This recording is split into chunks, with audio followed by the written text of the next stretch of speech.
오늘은 연중 제3주일이며 하느님의 말씀주일입니다. 하느님 아버지께서는 그리스도를 보내시어 가난한 이들에게 하느님 나라의 기쁜 소식을 전하게 하셨습니다.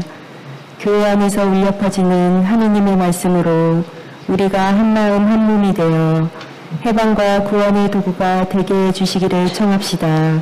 일어서십시오.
성부와 성자와 성령의 이름으로 아멘. 우리 주 예수 그리스도의 은총과 하나님의 사랑과 성령의 친교가 여러분 모두와 함께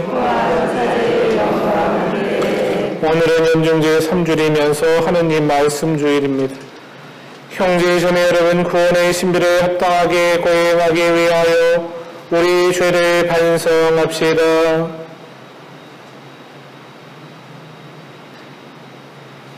전능하신 하나님과 형제들에게 고백하오니 생각과 말과 행위로 죄를 많이 지었으며 자주의무를 소홀히 하였나이다. 제 탓이요 저의 큰 탓이옵니다. 그러므로 간절히 바라오니 평생 동정이신 성모 마리아와 모든 천사와 성인과 형제들은 저를 위하여 하나님께 빌어주소서. 전능하신 하나님, 저희에게 자비를 베푸시어 죄를 용서하시고 영원한 생명으로 이끌어 주소서. 아멘.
하늘 높은 대선에 하느님께 영광.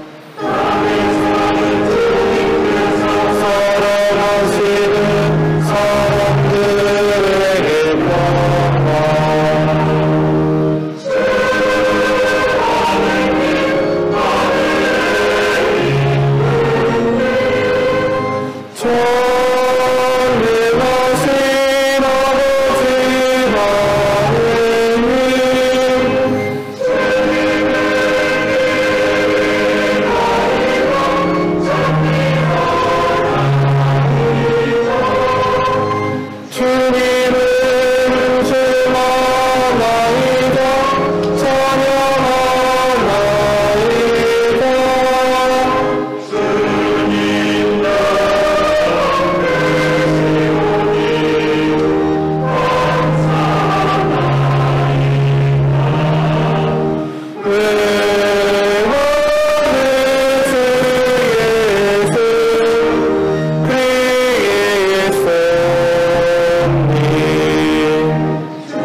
기도합시다.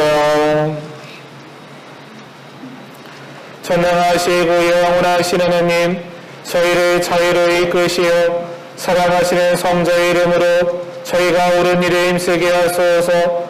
성부와 성령과 함께 이루어서 영원히 살아계시며 다스리시는 성자 우리 주 예수 그리스도를 통하여 비나이다. 아멘. 지금부터 말씀 전례가 시작됩니다.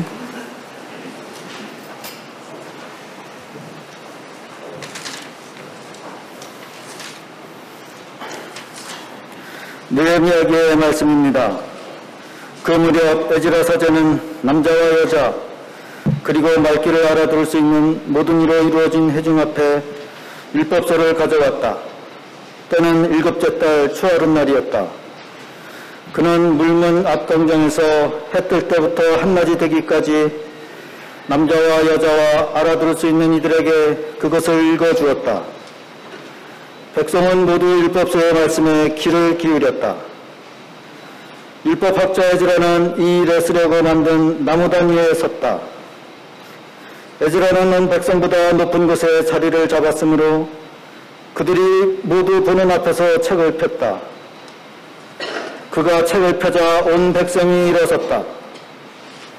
에즈라가 위대하신 주 하느님을 찬양하자 온 백성은 손을 쳐들고 아멘 아멘 하고 응답하였다. 그런 다음에 무릎을 꿇고 땅에 엎드려 주님께 경배하였다. 레위인들은 그 책, 곧 하느님의 율법을 번역하고 설명하면서 읽어주었다. 그래서 백성은 읽어준 것을 알아들을 수 있었다. 느헤미야 총독과 율법학자며 사제인 에즈라와 백성을 가르치던 레위인들이 온 백성에게 타일렀다. 오늘은 주 여러분의 하느님께 거룩한 날이니 슬퍼하지도 울지도 마십시오.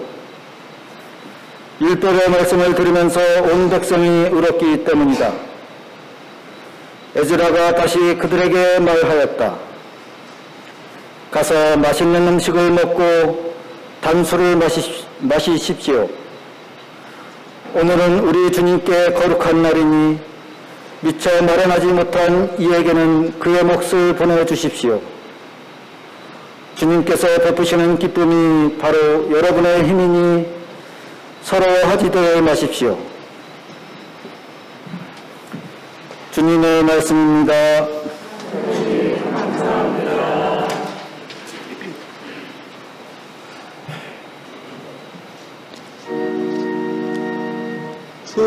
주님, 당신 말씀은 영이며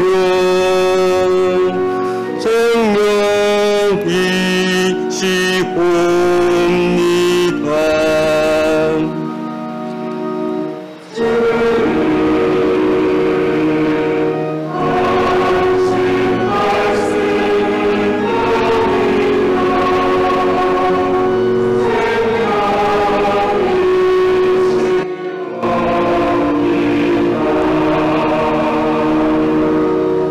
주님의 법은 완전하여 생기도 듣고 주님의 가르침은 참되어 어리석은 깨우치네.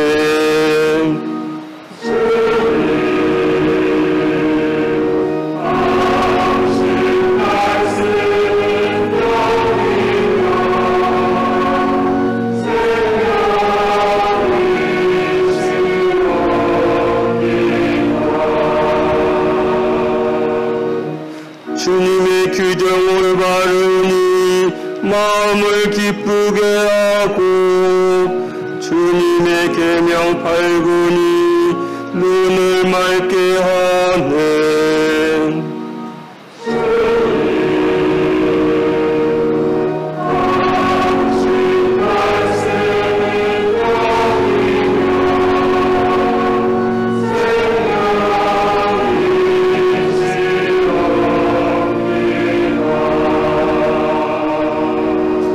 주님을 경외한 순수하니 영원히 이어지고 주 주님의 법궤들 진실하니 모두 이롭네.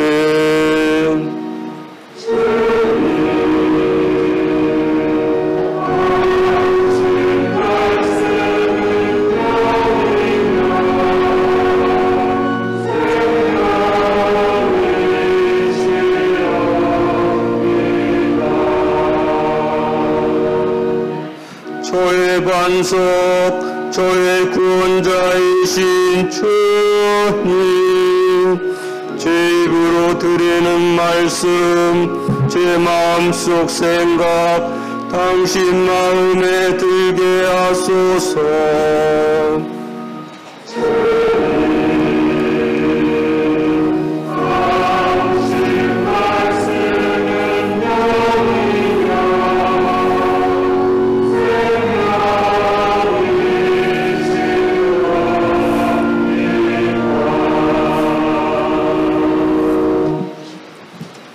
사도 바울의 고린도 1서 말씀입니다. 형제 여러분, 몸은 하나이지만 많은 지체를 가지고 있고 몸의 지체는 많지만 모두 한 몸인 것처럼 그리스도께서도 그러하십니다. 우리는 유다인이든 그리스인이든 종이든 자유인이든 모두 한 성령 안에서 세례를 받아 한 몸이 되었습니다. 또 모두 한 성령을 받아 마셨습니다. 몸은 한 지체가 아니라 많은 지체로 되어 있습니다. 발이 나는 손이 아니니 몸에 속하지 않는다고 말한다 해서 몸에 속하지 않는 것이 아닙니다. 또 귀가 나는 눈이 아니니 몸에 속하지 않는다고 말한다 해서 몸에 속하지 않는 것이 아닙니다. 온몸의 눈이라면 듣는 일은 어디에서 하겠습니까? 온몸이 듣는 것뿐이면 냄새 맡는 일은 어디에서 하겠습니까? 사실은 하느님께서 당신이 원하시는 대로 각각의 지체들을 그 몸에 만들어 놓으셨습니다. 모두 한 지체로 되어 있다면 몸은 어디에 있겠습니까? 사실 지체는 많지만 몸은 하나입니다. 눈이 손에게 나는 내가 필요 없다 할 수도 없고 또 머리가 두 발에게 나는 너희가 필요 없다 할 수도 없습니다. 몸의 지체 가운데에서 약하다고 여겨지는 것들이 오히려 더 요긴합니다. 우리는 몸의 지체 가운데에서 더 소중하다고 생각하는 것들을 특별히 소중하게 감쌉니다. 또 우리의 점잖지 못한 지체들이 아주 점잖게 다루어집니다. 그러나 우리의 점잖은 지체들은 그럴 필요가 없습니다. 하느님께서는 모자란 지체에 더 큰 영예를 주시는 방식으로 사람 몸을 짜 맞추셨습니다. 그래서 몸에 분열이 생기지 않고 지체들이 서로 똑같이 돌보게 하셨습니다. 한 지체가 고통을 겪으면 모든 지체가 함께 고통을 겪습니다. 한 지체가 영광을 받으면 모든 지체가 함께 기뻐합니다. 여러분은 그리스도의 몸이고 한 사람 한 사람이 그 지체입니다. 하느님께서 교회 안에 세우신 이들은 첫째가 사도들이고 둘째가 예언자들이며 셋째가 교사들입니다. 그 다음은 기적을 일으키는 사람들, 그 다음은 병을 고치는 은사, 도와주는 은사, 지도하는 은사, 여러 가지 신령한 언어를 말하는 은사를 받은 사람들입니다. 모두 사도일 수 없지 않습니까? 모두 예언자일 수 없지 않습니까? 모두 교사일 수 없지 않습니까? 모두 기적을 일으킬 수 없지 않습니까? 모두 병을 고치는 은사를 가질 수 없지 않습니까? 모두 신령한 언어로 말할 수 없지 않습니까? 모두 신령한 언어를 해석할 수 없지 않습니까? 주님의 말씀입니다.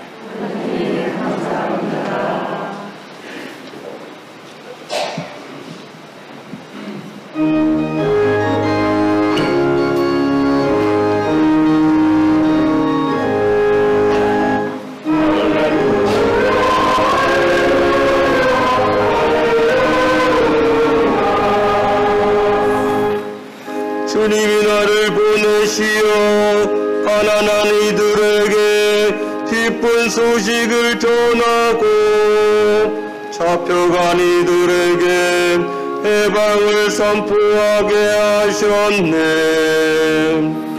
할렐루야, 할렐루야, 할렐루야. 주님께서 여러분과 함께 목가가 전한 거룩한 복음입니다. 우리 가운데서 이루어진 일들에 관한 이야기를 엮는 작업에 많은 이가 손을 대었습니다. 처음부터 목격자로서 말씀의 종이 된 이들이 우리에게 전해준 것을 그대로 엮은 것입니다. 존귀하신 테오필로스님, 이 모든 일을 처음부터 자세히 살펴본 저도 귀하게 순서대로 적어드리는 것이 좋겠다고 생각하였습니다. 이는 귀하께서 배우신 것들이 진실임을 알게 해드리려는 것입니다. 그때 예수님께서 성령의 힘을 지니고 갈릴리아로 돌아가시니 그분의 소문이 그 주변 모든 지방에 퍼졌다. 예수님께서는 그곳의 여러 회당에서 가르치시며 모든 사람에게 칭송을 받으셨다.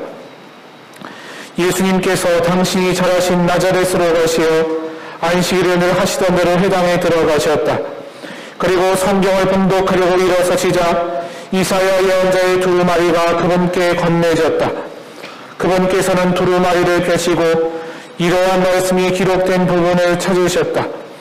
주님께서 나에게 기름을 부어주시니 주님의 영이 내 위에 내리셨다. 주님께서 나를 보내시어 가난한 이들에게 기쁜 소식을 전하고 잡혀간 이들에게 해방을 선포하며 눈먼 이들을 다시 보게 하고 억압받는 이들을 해방시켜 내보내며 주님의 은혜로운 일을 선포하게 하셨다. 예수님께서 두루마리를 말아 시종들은 이에게 돌려주시고 자리에 앉으시니 회당에 있던 모든 사람의 눈이 예수님을 주시하였다. 예수님께서 그들에게 말씀하기 시작하셨다. 오늘 이 성경 말씀이 너희가 듣는 가운데에서 이루어졌다. 주님의 말씀입니다. 그리스도님 참여합니다. 참여 예수님. 아까 미사 시작하고 말씀드린 대로 연중제 3주일은 하느님 말씀 주일입니다. 프란치스코 교황님께서 이 날을 제정하셨는데요. 사목자와 모든 신자분들에게 하느님의 말씀과 전례의 관계뿐만 아니라 그리스도인 삶에서 성경이 지니는 중요성과 가치가 있다고 이야기하시면서 그것을 일깨워주고 있습니다. 하느님 말씀주일에 대한 의미에 대해 교황청 경신성사성 공지 내용에 이런 내용이 있어요. 우리 그리스도인은 우리 가운데 계시면서 우리에게 말씀하시고 우리를 길러주시는 주님 현존에서 힘을 얻어 역사의 순례길을 걸어가는 백성입니다. 성경에 봉헌된 하루는 그저 하나의 연중 행사가 아니라 한 해 전체를 위한 행사여야 합니다. 우리에게 절실히 필요한 것은 성경을 그리고 부활하신 주님을 더 잘 알고 더 사랑하는 것이기 때문입니다. 주님께서는 믿는 이들의 공동체 안에서 끊임없이 말씀과 빵을 나눠주는 분입니다. 이런 까닭에 우리는 성경을 꾸준히 가까이 할 필요가 있습니다. 그렇게 하지 않으면 우리는 수없이 많은 형태로 눈이 먼 채 혹은 감은 눈과 냉담한 마음만 지니게 될 뿐입니다. 말씀으로 살지 않으면 앞으로 못 보는 거죠.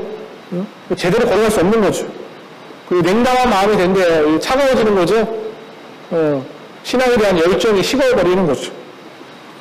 사실 성경의 중요성에 관해서는 연중 제일 마지막 주일 성서 주간으로 보냅니다. 성서의 중요성을 재확인하고 성경을 더 많이 보급하고 홍보하는 일을 위해서 한 주간, 연중제 34주일 한 주간이잖아요. 1년의 가장 마지막 주간에 우리 성서 주간을 보냅니다. 그것과는 별개로 하느님 말씀이 주는 의미를 되새기기 위한 날이고, 특별히 전례 안에서 이루어지는 성경에 많이 더 관심 가지면 좋겠어요. 물론 우리가 성경을 때때로 집안에서 읽지만 성당에 가서 전례, 미사에 참석하면 당연히 말씀 전례 안에서 말씀의 전례, 성찬의 전례가 영어가 바뀌어서 말씀 전례, 성찬 전례예요. 이 안에서 충분히 하느님의 말씀을 의미 있게 받아들인다는 거죠. 예비자규리 시간에 배울 법한 건데, 전례 안에서 읽는 이 독서를 전례 독서라고 그래요. 전례 독서는 1독서, 2독서, 복음 독서 뿐만이 아니라 전례 안에서 이런 말씀 전체를 뜻하는데, 이거는 규칙이 있어요, 규칙. 주기가 있어요, 주기. 그래서 주일 복음의 주기와 전례 독서, 평일 복음의 주기가 있어요. 주일은 가나 다해로 되어 있어요. 여러분 메인 설정 앞면을 쫙 보시면 그 표지에 2021년 1월 무슨 해예요, 올해는? 네? 다해예요, 다해. 그렇죠? 2022년은 다해예요. 내년에는 가해. 그 다음에는 나해. 이게 가나다가 돌아가면서 있는 거예요. 그래서 어떻게 할 수 있느냐?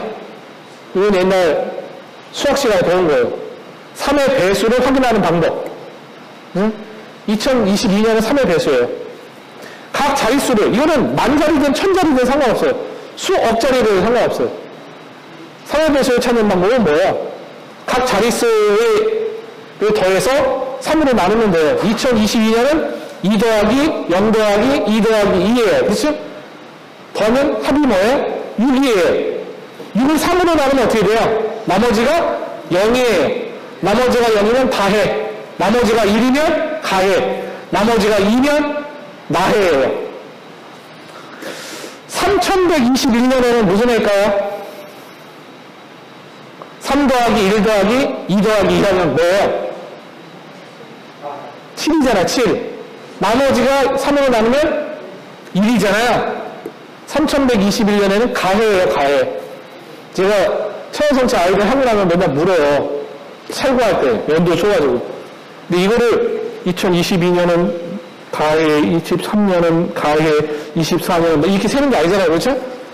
뭐 몇만 년까지 할 수 있고 모든 숫자가 다 되죠. 각 자릿수를 더하면 되니까.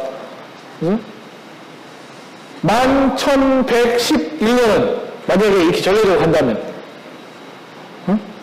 오잖아요. 나머지가 2이니까 나해겠죠. 뭐 이렇게 보는 거죠. 가나 다해는 주일이에요. 주일. 연중 주일. 정해진 성경이 있어요. 가해는 마테오를 읽어요. 나해는 마르코를 읽어요. 다해는 루카를 읽어요. 우리가 2022년 다해랑 우리는 주일을 뭘 읽었어요? 오늘? 루카복음을 읽었어요. 다음 주에도 루카복음이에요. 전례독서의 연속성이라고 전에 읽었으면 그 다음 주에 이어서 읽어요, 대부분. 중간에 빠지는 내용도 있지만 원칙상으로는 거의 연속성이 있어요. 맨날 같은 음식만 먹으면 지겹죠? 그래서 특별한 날, 대축이나 축일날은 어떻게 돼요? 고유한 독서를 읽어요. 그 날에 해당되는. 그래서 연속적으로 읽다가도 중간에 빠지게 되거나 새로운 본문들이 오는 것은 다양성이에요. 전례독서의 다양성. 용어가 주일이라고 했어요. 평일은 달라요. 평일은 홀해, 홀수의 짝수회로 나눠요. 올해는 그러니까 2022년은 주일 독서로 치면 다해고 평일 독서로 치면 짝수회예요. 홀짝으로 나눠요. 그거는 홀짝은 수학 시간에 어떻게 돼 있어요? 맨 끝자리가 홀수면 홀수회고 맨 끝자리가 짝수면 짝수회예요. 그러니까 올해는 짝수회죠. 이때는 복음이 평일이에요, 평일. 1년 동안 한 번 읽게 돼 있어요, 복음을. 그래서 1에서 9주간은 마르코를, 10에서 22주간은 마테오를, 23주간에서 연중식이 끝날 때까지 루카를 읽어요. 이거는 언제라고요? 평일이에요, 평일. 그럼 매년 똑같아요, 매년. 올해, 내년 그 후년에도 같아요. 나중에, 이런 규칙성이 있어요. 그래서 이런 규칙 안에서 이루어지고, 일독서와의 깊은 연관성이 있는 것은 복음이에요. 복음이 기준이 되고 복음에 맞는 일독서를 읽어요. 오늘도 에즈라 사제가 사람들 앞에서 바빌론 유배를 갔다 와가지고 성전을 재건하고 율법을 해석하고 설명하잖아요. 사람들이 그걸 듣고 영어를 물어요.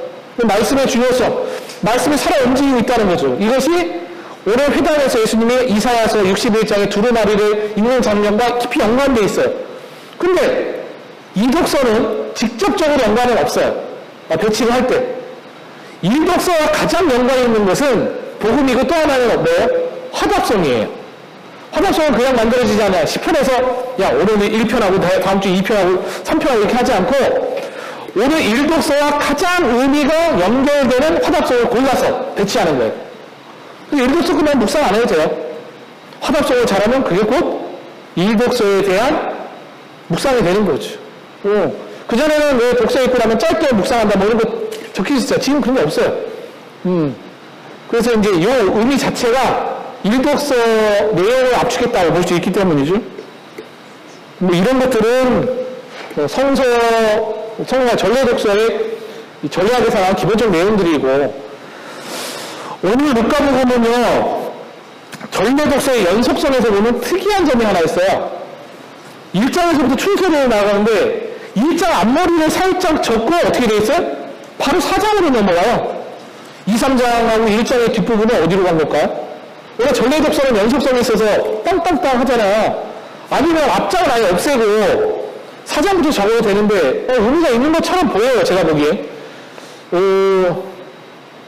물론 요 1장의 뒷부분부터는 예수님 탄생 이야기예요. 그래서 대림하고 성탄 시기에 이미 주구장창 읽었어요.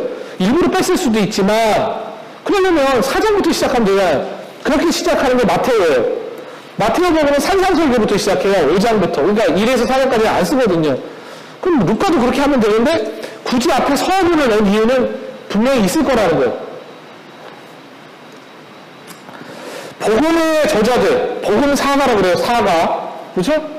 복음의 저자들을 복음사가라고 4명이라고 마테오, 마르코, 루카, 요한이라고 그런 거죠. 이 사람들은 자신들이 메시지를 전하는 그 청자들에게 굉장히 집중하고 있어요.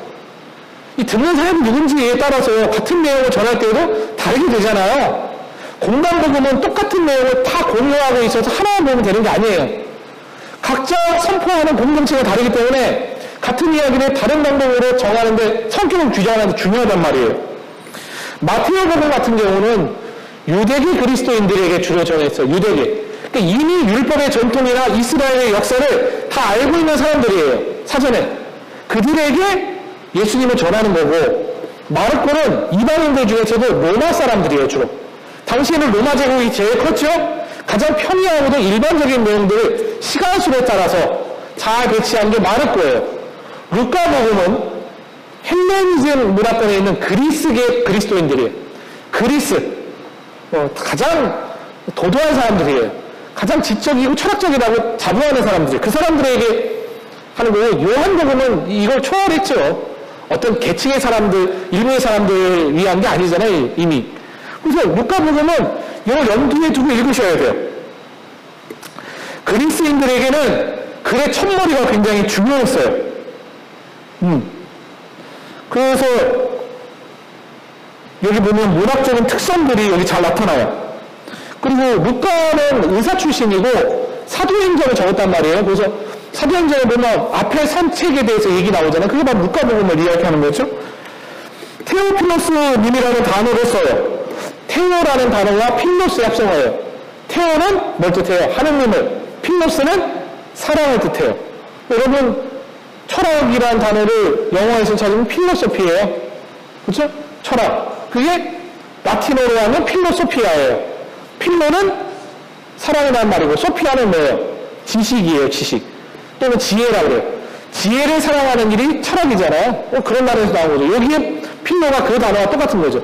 그래서 테오필로스라는 말은 사람의 이름인데 하느님을 사랑하는 사람이 될 수 있고 하느님이 사랑하는 사람이 될 수도 있죠. 하느님을 사랑하는 사람이나 하느님이 사랑하는 사람이 될 수 있어요.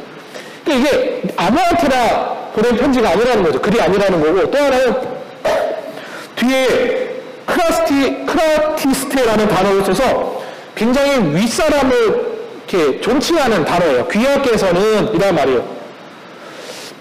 그 그리스인은 굉장히 지적인 사람들이고 사유와 철학에 관심이 있고 굉장히 우월감이 있어요. 어깨에 힘이 들어갔어요. 우리가 고대 그리스인들은 배우는 것을 매우 즐겼습니다.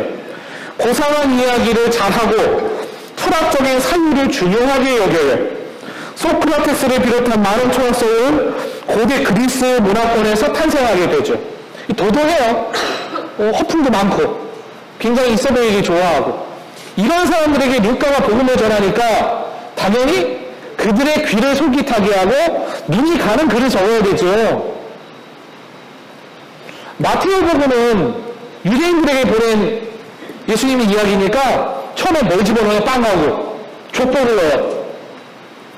예수님은 말이야 우리랑 같은 핏줄이다. 너희가 알고 있는 조상들의 후손이야. 깊은 연관성이 있죠. 근데 루카에게는 유대인들이 볼 책이 아니라 주로 그리스계 사람들이 볼 거니까 굉장히 현학적이면서 지적인 내용.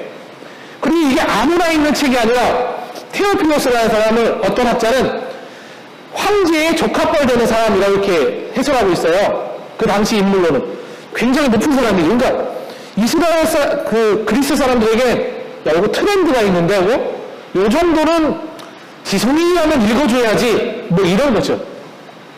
그렇게 시작하지 않으면 그리스 사람들은 아예 책을 안 보니까 이거 하대해버리는 거지. 이거 아무것도 아니네 이거 뭐 성경 이거 예수님 누구야 이거 관심 없어 이럴 거 될 텐데 지체 높은 분이 봤다 그러죠. 그렇죠? 이게 지적인 내용 배움에 관해서 얘기한다잖아. 진실과 배움에 대해서 얘기해. 이거 흥미로운데? 이거 한번 읽어봐야 되겠는데? 이거 적어도 이 정도 지성인이고 현대에 있는 성경 정도는 뭐 이런 분위기죠 지금. 네, 그래서 앞에 서문을 루카는 굉장히 신경 써서 쓴대요. 그리스 문장에서 첫 장은 매우 중요한데 이거는 사실 글쓰기의 기본이죠 지금. 왜냐면 신문 같은 거 보거나 글을 보면 짧은 주장하는 글들에 당연히 인피 띄는 시작을 알리죠. 제목부터 시작해서. 하여튼 그런 그리스의 특징이래요. 문학이. 첫 장의 배열, 편집, 심지어 여백까지도 매우 중요하게 여겼답니다. 첫 장을 펼쳤을 때 이 책이 읽을만하고 믿을만한 책이구나 라는 신뢰감을 줘야 된다는 거. 그래서 루카는 이 전통에 따라서 복음의 서문을 손색 없이 꽤 매끄럽게 적고 있어요. 루카 복음만 저작의 목적을 설명하기 위한 서문을 붙인 유일한 사람이에요. 이런 내용 다른 복음에 없잖아요. 그렇죠? 요한복음 같은 경우는 세상 창조학 로고스, 빛에 관한 걸 그냥 바로 넘어가고 마태오 복음도 예수님 족보로 시작하는데 굳이 루카만 이 책의 목적이 무엇인지 누구에게 보내지고 왜 썼는지를 소상하게 밝히고 있다는 거예요. 그것만 봐도 그리스인들에게는 꽤 큰 호기심을 자극한다는 것이죠. 그리스 관습에 익숙했던 루카는 자연스럽게 이런 서문으로 시작을 하게 되는 겁니다. 또 하나는 갈릴레아의 전도 여행의 초기는 다른 복음서, 여기서 다른 복음서는 마테오나 마르코예요. 예수님이 이 전도 여행을 시작하시면서 한 일에 대해서 하느님 나라가 가까이 왔다. 복음을 믿어라. 라는 선포와 기적이 따르는 반면 특이하게도 루카만 이사야 예언서 두루마리의 내용을 집어넣어요. 그리고 나서 예수님을 배척하고 무시하는 내용이 나와요. 바로 뒤에. 이 뒤편까지 읽으시면 좋은데 뭐냐면 쟤 요셉의 아들 아니야? 목수 아들 아니야? 저 별 올렸는데 어디서 저런 얘기를 하지? 그리고 예언자는 고향에서는 환영받지 못한다. 이거 봐라 우리 무시하네. 야 남떨어지로 떨어뜨려야 되겠다. 뭐 이런 장면이 나와요. 그래서 그들 사이를 유유히 가로질러서 떠나가시는 장면이거든요. 이게 그리스 사람들에게는 이사야서를 도입하는 게 훨씬 임팩트 있고 훨씬 강하게 다가온다는 거죠. 유대인들에게는 사실 이미 족보에서부터 그리고 유대인들은 이미 몇 년에 한 번씩 메시아라고 맨날 나와요. 그러니까 과거를 다시 한번 읊을 필요가 없어. 늘 항상 있는 일이니까. 근데 이분의 독특함을 그리스도인들에게 밝히는 게 중요하죠. 이분이 생뚱맞게 갑자기 나타난 존재가 아니라 이미 희년을 선포하고 세상을 어떻게 바꿀 뿐인지에 관한 구약 성경의 내용을 배치하는 게 그들이 읽는 이해력에 도움이 된다는 거예요. 그래서 이 본문을 다른 데는 필요 없이 삽입하죠. 또한 잃어버린 온전 과부의 이야기나 또 착한 사마리안 이야기 같은 이야기를 흥미롭게 넣어서 그리스에게 그리스도인들이 조금 더 관심을 갖고 읽도록 도움을 주는 거죠. 마테오는 유대인들에게 쓰는 글이니까 유대인들이 율법의 내용을 이미 잘 알고 있잖아요. 그것을 그리스도의 가르침으로 재해석해 준단 말이에요. 그래서 마테오는 자기가 필요한 이야기를 재수집하고 재배를 해요. 그래서 그 주제에 맞는 것들을 5가지 뭉치로 엮어놓거든요. 집성해요. 그게 우리가 잘 알고 있는 산상설교. 공동체 설교, 비유 설교, 그 다음에 심판 설교, 그 다음에 파견 설교, 이런 것들이에요. 비슷한 주제들을 하나에 모아가지고 그 예수님의 가르침이 얼마나 힘있고 대단한지를 이렇게 뭉쳐놨어요. 문과는 그럴 필요가 없죠. 필요한 이야기들을 더 집어넣어서 이 사람들에게 더 잘 읽을 수 있고 이해할 수 있도록 돕는다는 거죠. 성경을 공부하면 말씀을 이해하는데 이렇게 훨씬 깊이 있는 묵상과 배움이 돼요. 그냥 처음부터 그냥 읽어야지. 이거 마태오도 있던데, 이거 루카에도 있는 내용이던데, 이거 왜 루카만 있지? 왜 요한은 이렇게 적었지를 알면 훨씬 말씀에 대한 이해력이나 깊이나 오늘 감흥이 다르겠죠. 그렇죠? 그냥 문자로 읽는 것과 그 배경과 이유와 그 근거와 여러 가지 이해폭을 넓혀줄 수 있는 것까지 알면 얼마나 풍부하게 말씀이 살아서 있겠습니까?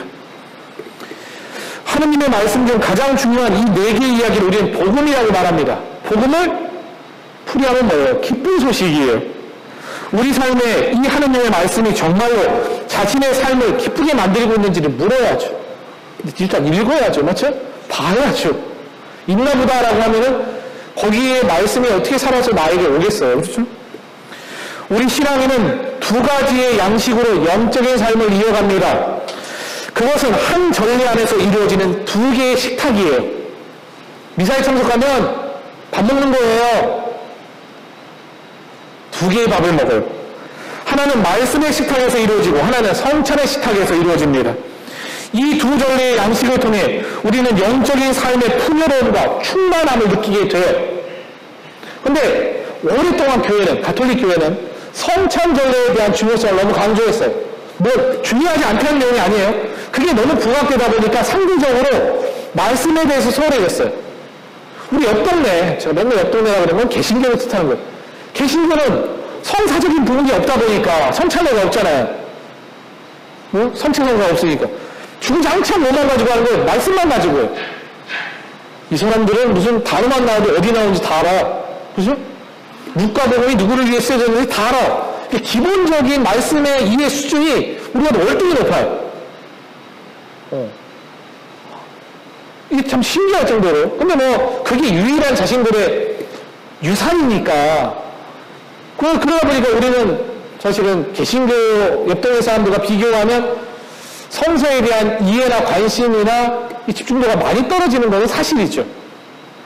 그렇다고 해서 우리가 더 끌리는 건 아니에요. 뒤에 성찬절례라고 하는 성사적 부분이 있으니까.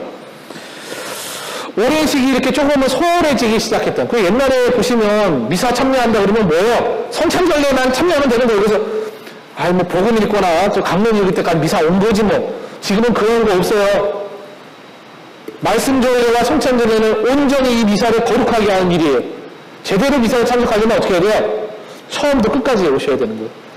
옛날 어르신들은 그러잖아. 좀 늦어서 저기 강론할 때까지 들어가고 예매면 전에만 가면 영성치 하면 아무 문제 없어요. 성찬절례 참석했으니까.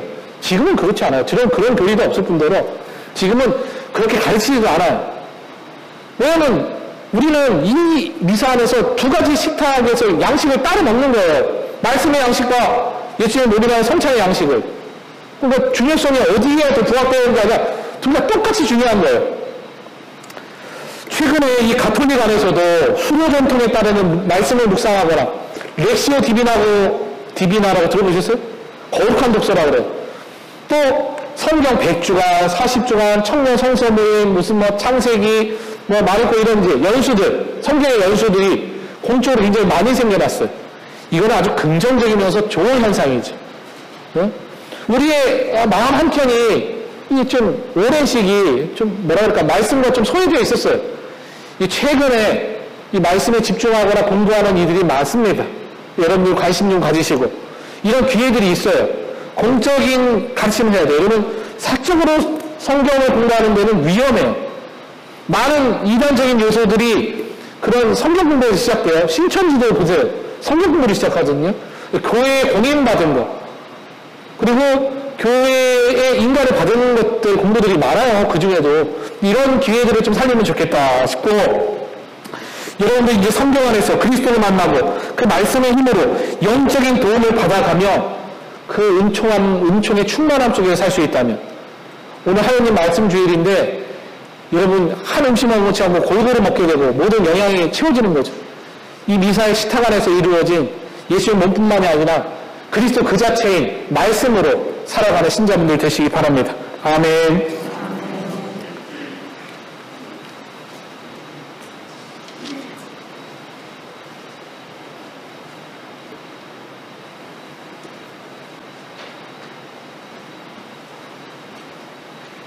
모두 일어나 소리의 신앙을 고백합시다. 전능하신 천주 성부 천지 창조주를 저는 믿나이다.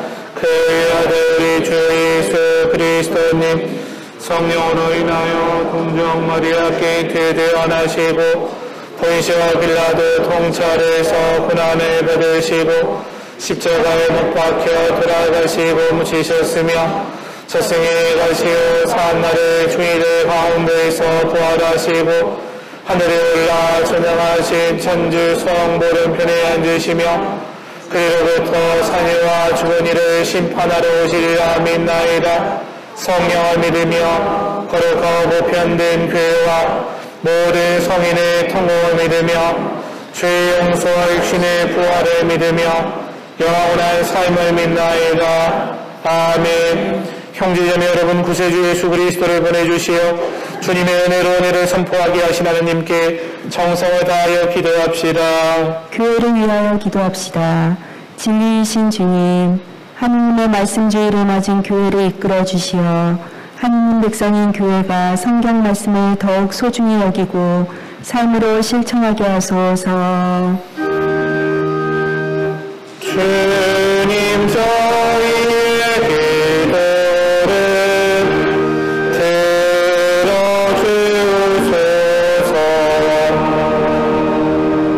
공직자들을 위하여 기도합시다. 인도자이신 주님, 공직에 몸담고 있는 이들에게 지혜와 사랑의 은총을 주시어 그들이 자신의 사명을 올바로 깨닫고 맡은 일에서 배려와 친절로 정성을 다하게 하소서. 주님 저희의 기도를 들어주소서. 고통받는 이들을 위하여 기도합시다.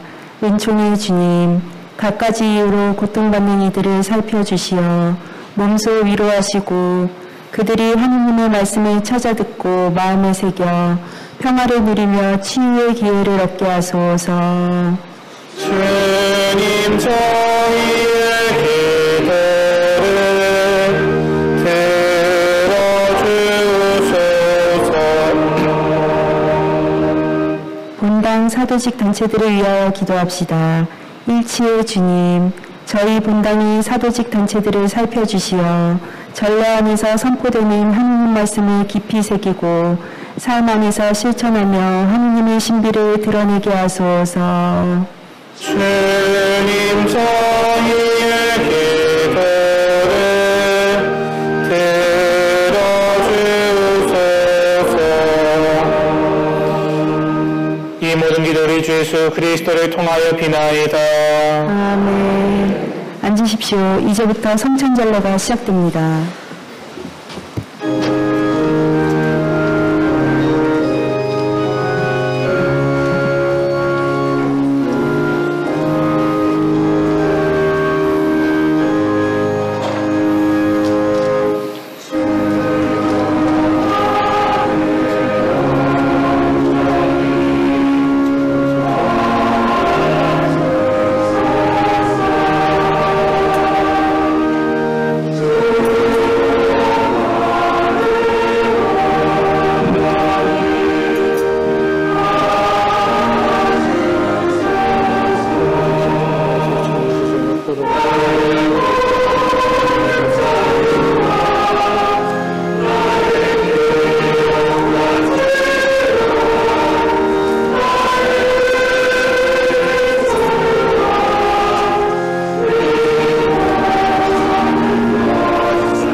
거룩하시는 이 제사를 전능하신 하나님 아버지께서 기꺼이 받아주시도록 기도합시다. 사제의 손으로 바치는 이 제사가 주님에게는 찬미와 영광이 되고 저희와 온 교회에는 도움이 되게 하소서. 주님, 저희의 예물의 인자를 받으시고 거룩하게 하시어 이 제물이 저희를 위한 구원의 성사가 되게 하소서. 우리 주 그리스도를 통하여 비나이다. 아멘. 주님께서 여러분과 함께 또한 사제의 영과 함께 마음을 드높이 주님께 올립니다. 우리 주 하느님께 감사합시다. 마땅하고 옳은 일입니다. 거룩하신 아버지, 전능하시고 영원하신 주 하느님, 언제나 어디서나 아버지께 감사함이 참으로 마땅하고 옳은 일이며 저희 도리요 구원의 길이옵니다. 아버지께서는 우리 주 그리스도를 통하여 주님의 무한한 영광을 보여주셨으니 그리스도의 천주성으로 죽으려 명을 지닌 인간을 도와주시고 그 인성으로 저희를 죽음과 멸망에서 구원하셨나이다. 그리스도를 통하여 주님 앞에서 천사들의 군대가 영원히 기뻐하며 주님의 위엄을 흠숭하오니 저희도 하나하며 그들과 소리를 모아 주님을 찬미하나이다.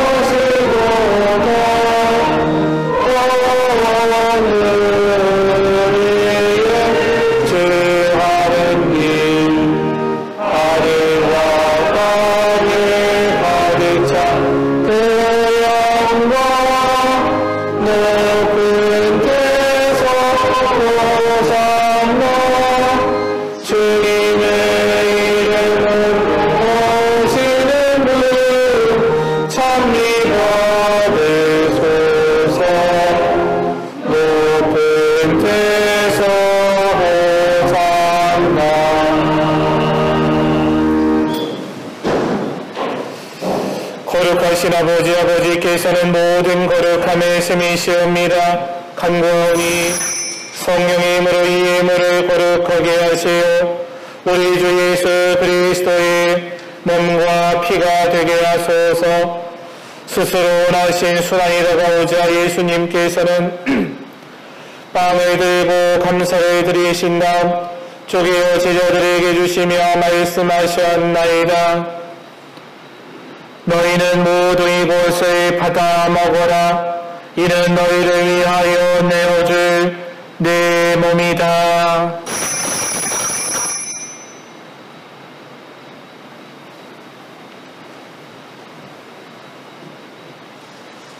저녁을 엽주시고 같은 모양으로 잔을 들어 다시 감사를 드리신 다음 제자들에게 주시며 말씀하셨나이다. 너희는 모두 이것을 받아 마셔라. 이는 새롭고 영원한 계약을 맺는 내 피의 잔이니 죄를 사하여 주려고 너희와 많은 이를 위하여 흘릴 피다. 너희는 나를 기억하여 이를 행하여라.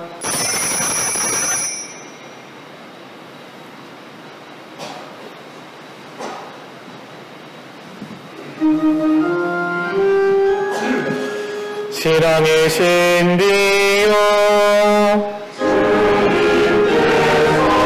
오실 때까지 주님의 죽음을 전하며 부활을 선포하나이다. 아버지, 저희는 그리스도의 죽음과 부활을 기념하며 생명의 빵과 구원의 잔을 봉헌하나이다. 또한 저희가 아버지 앞에 나와 봉사하게 하시니 감사하나이다. 간절히 청하오니 저희가 그리스도의 몸과 피를 받아 모시어 성령으로 모두 한 몸을 이루게 하소서. 주님 온 세상에 널리 퍼져 있는 교회를 생각하시어 교황 프란치스코와 저희 주교 가브리엘과 모든 성직자와 더불어 사랑의 교회를 이루게 하소서. 부활의 희망 속에 고이 잡는 교우들과 세상을 떠난 다리들도 모두 생각하시어 그들이 주님의 빛나는 얼굴을 배웁게 하소서. 저희에게도 자비를 베푸시어 영원으로부터 주님의 사랑을 받는 하느님의 어머니 복되신 동정 마리아와 그 배필이신 성 요셉과 복된 서도들과 모든 성인과 함께 영원한 삶을 누리며 성자 예수 그리스도를 통하여 아버지를 찬양하게 하소서.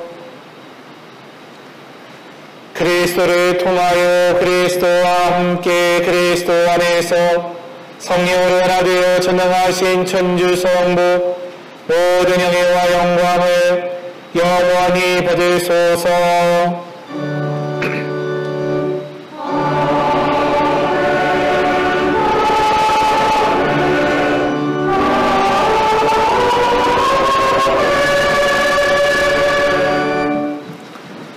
하느님의 자녀되어 구세주의 분보대로 삼가 아뢰오니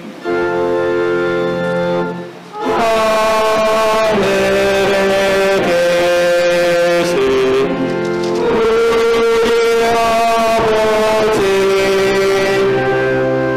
아버지의 이름이 거룩히 빛나시며 아버지의 나라가 오시며 아버지의 뜻이 하늘에서와 같이 땅에서도 이루어지소서. 오늘 저희에게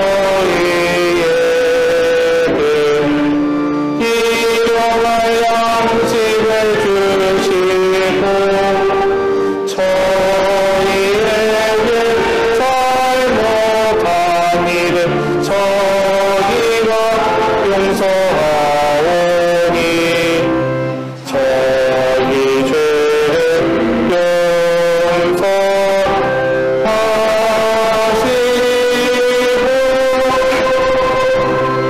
저희를 유혹에 빠지지 않게 하시고 악에서 저희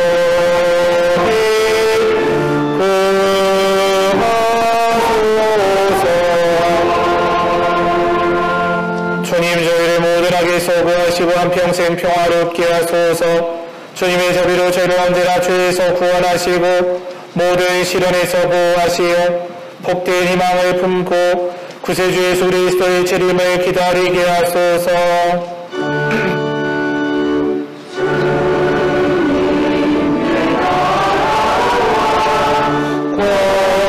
권능과 영광이 영원히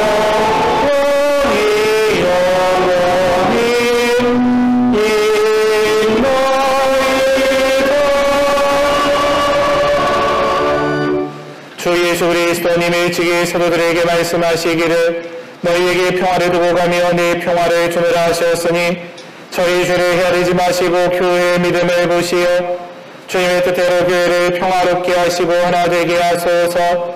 주님께서는 영원히 살아계시며 다스리시나이다. 주님의 평화가 항상 여러분과 함께 사제의 영과 함께 평화의 인사를 나누십시오. 평화를 좀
세상의 죄를 없애시는 분이시니 이 성천의 주례거든 이는 복되도다.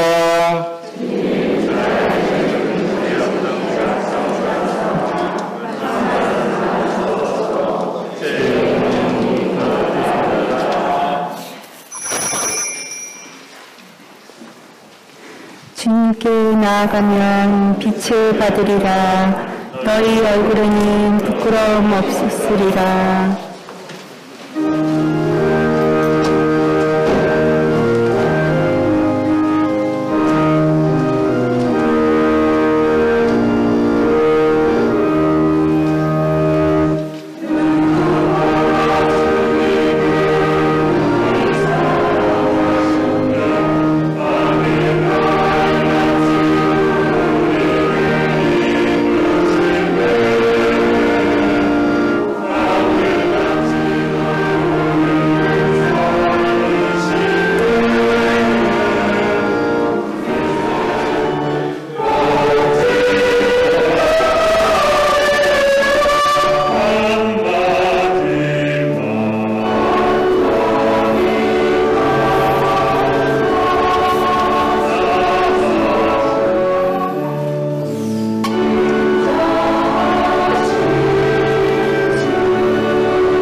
코로나19 극복을 청하는 기도 바치겠습니다. 자비로우신 하나님 아버지, 코로나19 확산으로 혼란과 불안 속에 있는 저희와 함께하여 주십시오. 어려움 속에서도 내적 평화를 잃지 않고 기도하도록 지켜주시고 각자의 삶의 자리에서 최선을 다할 수 있도록 이끌어 주십시오.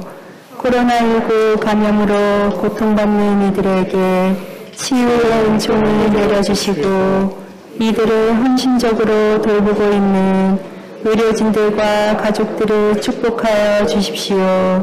또한 이 병으로 세상을 떠난 분들의 영혼을 받아주시고 유족들의 슬픔을 위로하여 주십시오. 국가 지도자들에게 지혜와 용기를 더해 주시고 현장에서 위험을 감수하며 투신하고 있는 관계자들을 보호해 주십시오. 특별히 이런 상황에서 더 큰 위험에 노출되는 가난하고 소외된 사회적 약자들을 저희가 더 잘 돌볼 수 있도록 도와주십시오. 어려운 시기를 이겨내고자 애쓰는 저희 모두가 생명과 이웃의 존엄, 사랑과 연대의 중요성을 더 깊이 깨닫게 하시고 배려와 돌봄으로 희망을 나누는 공동체로 거듭나는 은총 내려주시길 간구합니다. 우리의 도움이신 성모님과 함께 우리 주 예수 그리스도를 통하여 비나이다. 아멘. 기도합시다.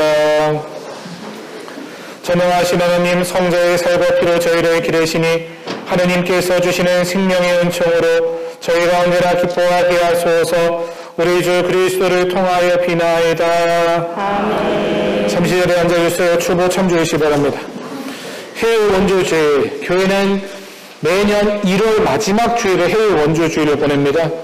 한국은 이미 선진국입니다. 선진국 뭐 대열에 들어섰네, 뭐 들어가야 되는 게 아니라 이미 유엔 산하의 웅크타드라는 기구에서 ABC 분류가 있어요. 거기서는 이제 확실하게 이제 뽕tum을 찍은 거죠. 도장 찍은 거예요. 그래서 이미 한국은 굉장한 선진국으로 인정받고 있고, 사실 거기서 위태위태한 조직이 하나 있어요. 그룹이 우리 옆 동네 일본이에요. 일본. 그래서 우리는 이제 더 이상 원조를 받는 나라가 아니라 여유로움으로 이제 도와줘야 되는 나라입니다. 그래서 2차원금 해주시면 감사하겠고, 청원성체 가정교리 지금 신청을 받고 있어요. 그래서 초등학교 2022년에 이 3학년부터 6학년까지 아이들이 있으시면 부모님들 사무실로 미리미리들 접수해 주시기 바랍니다. 대림정음통 오늘까지 내주시기 바라고요.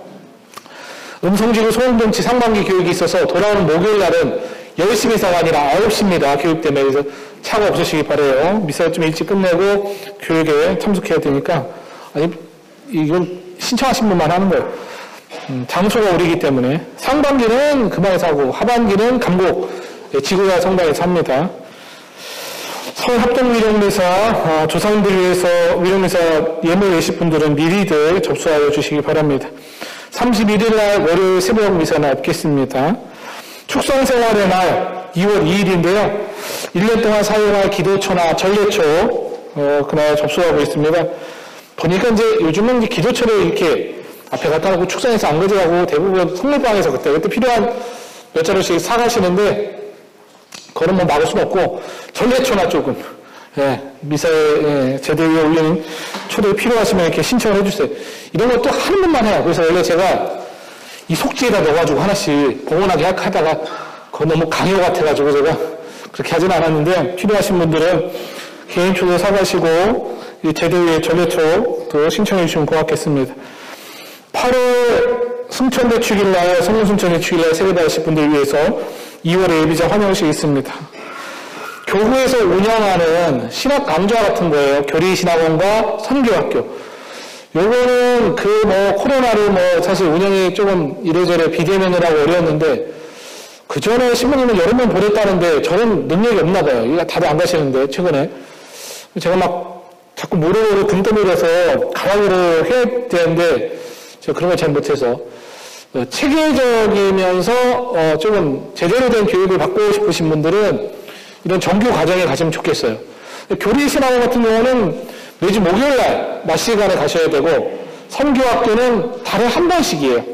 그래서 이제 과정이 선교학교는 2년이고 교리신학원은 1년이에요. 이거 하나만 하는 분들은 거의 없더라고요. 이 둘 중에 하나 하면 나머지도 하시는데 이게 조금 깊이 있게 신학, 또 선교, 철학, 전반에 관해서 신학교 커리큘럼 비슷하잖아요. 그래서 좋은 기회가 돼서 물론 이제 통신으로도 할죠. 신학 강좌 같은 거 있긴 한데 가서서 실제로 수업을 이렇게 받는 것하고는 차이가 많죠. 그래서 좀 시간을 좀 내셔서 가시면 좋겠다는데 다들 직장 생활에서 평일 안 된다 그러고 주말에 바쁘다 그래서 이제 더 도망다니는 상황인데 제가 이제 조금 이렇게 권해드린다가 말씀을 좀 드립니다. 용기를 내서 한번 가셨으면 좋겠다 생각이 들고 여러분 앞장 한 장만 넘겨보시면 7페이지 보세요. 생활 속 작은 실천으로 탄소 발자국을 줄입시다라는 게 주교회 산하 생태환경위원회가 있어요. 거기서 이제 7번째예요. 이게 일주일 1회는 대중교통을 이용하고 그리고 수용체 요해제를 한번 실천하면 어떻게 했느냐. 기후위기가 굉장히 심하고 교회는 찬미받으셔서 7년 여정을 시작했습니다. 그래서 이 7년 동안 정말로 이 탄소량을 현저하게 줄이지 못하면 되돌릴 수 없는 사태가 온다는 거죠. 그래서 각 나라들은 2030년까지 탄소 배출을 어느 일정량 줄이기로, 대한민국 같은 경우는 2018년에 탄소 배출량의 과한 조금 목표인데 50%까지 60%를 얘기하는 사람이 있는데 이렇게 줄여야 되겠다. 그래서 이제 전기차 이렇게 권하고 지원금 해주고 이런 것들이 다 그런 의미거든요. 국제사회도 다. 나중에 이거를 지키지 못하는 나라들은요, 그 나라에서 만들어지는 생산품을 안 사거나 과한 세금을 물리거나 하여튼 불이익이 있게 돼요. 실제로 국제사회에서. 중국도 이제 그걸 바꾼다는 거 아니에요? 화석연료 사용을 현저히 줄인다는 거 아니에요, 이제. 그게 이제 글로벌화된 사회에서 살아가면 어쩔 수 없고, 이거는 단순히 한 나라나 한 세대를 위한 게 아니라 영원한 지구, 이 생존을 위한 일이니까. 그래서 다음 주부터는 이제 이거를 한 번씩 이제 읽어보겠습니다. 그래서 요 줄이기 8번째 시간에 앞에 그 시간 나올 거 아니에요. 일주일 1회 대중교통 이용 이렇게 함께 읽어보겠습니다. 이번 주는 그냥 보고. 여러분들 그렇게 하면 39.12kg의 탄소 발자국을 줄일 수 있습니다. 이렇게 나오는 거죠. 굉장히 중요한 일이죠. 생존과 관련되어서. 다음 주일은 명절인데 나가시면서 저기 곰국이 있어요. 그 이제 편포장 이렇게 몇 개, 2개씩 가져가시면 되는데 아까 보니까 옆집 갖다 준다고 더 가져가시는 분인데, 제가 여유롭게 가져왔으면 참 좋았는데, 좀 더 시킬걸. 예, 한 분이 2개씩만. 아셨죠? 더 가져가고 싶으면 조금만. 오늘은 안 될 것 같고, 사실은 이걸 뭐, 어떤 신부님이 전화해서 판매하라고 본당에 뭐 도움이 돼서 조금 마진해서 하라고 하는데, 그렇게까지 하긴 그렇고, 또, 그래서 그냥 선물로 그죠. 그냥 하나씩 2개씩 드릴 테니까 한 분 다. 가져가셔서 이제, 라면 끓인 데도 쓰고, 거기 마늘 좋게 해서 뭐 떡국 하는 데도 끓이고, 이렇게 잘 활용해서 드시면 좋겠다. 그리고 나중에 자매님들이 피드백을 해서 먹을만하고 괜찮다 그러면 그때 좀 사서 선물을 통해서 총무업장에서 판매하든지 하고 하여튼 오늘은 그냥 구정 기념으로 가져가시면 되겠습니다. 그래서 코로나가 심상치 않아요. 이제 여러분 구정 지나면 그 질병청 아니면 이제 과학자들 시뮬레이션 보면 2만 명은 충분히 넘을리라 예상합니다. 이제 7, 8천 갔는데 몇 년 지나면 여러분 오미크론이 우세종이 돼요. 50% 넘어서. 그럼 이제 정말 우리가 한 번도 경험해 보지 못한 유럽은 이미 우세종이 된 이후에 영국, 프랑스 50만 명씩 나오잖아요. 막 10배 이상, 20배까지 노는데 대한민국도 마스크 잘 쓰고 백신 했지만 그 단계를 거쳐야 될 것 같아요. 근데 걱정도 하지 마시고 안전하게 또 방역 잘 지키시고 명절, 구정명절 잘 보내시기 바랍니다. 모두 일어서십시오. 주님께서 여러분과 함께 또한 사제의 영광 전화하신 천주 성부와 성자와 성령께서는 여기 모인 모든 이에게 강복하소서. 아멘. 미사가 끝났으니 가서 복음을 전합시다. 하느님 감사합니다.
영광이 성부와 성자와 성령께 성부와 성자와 성령의 이름으로 아멘.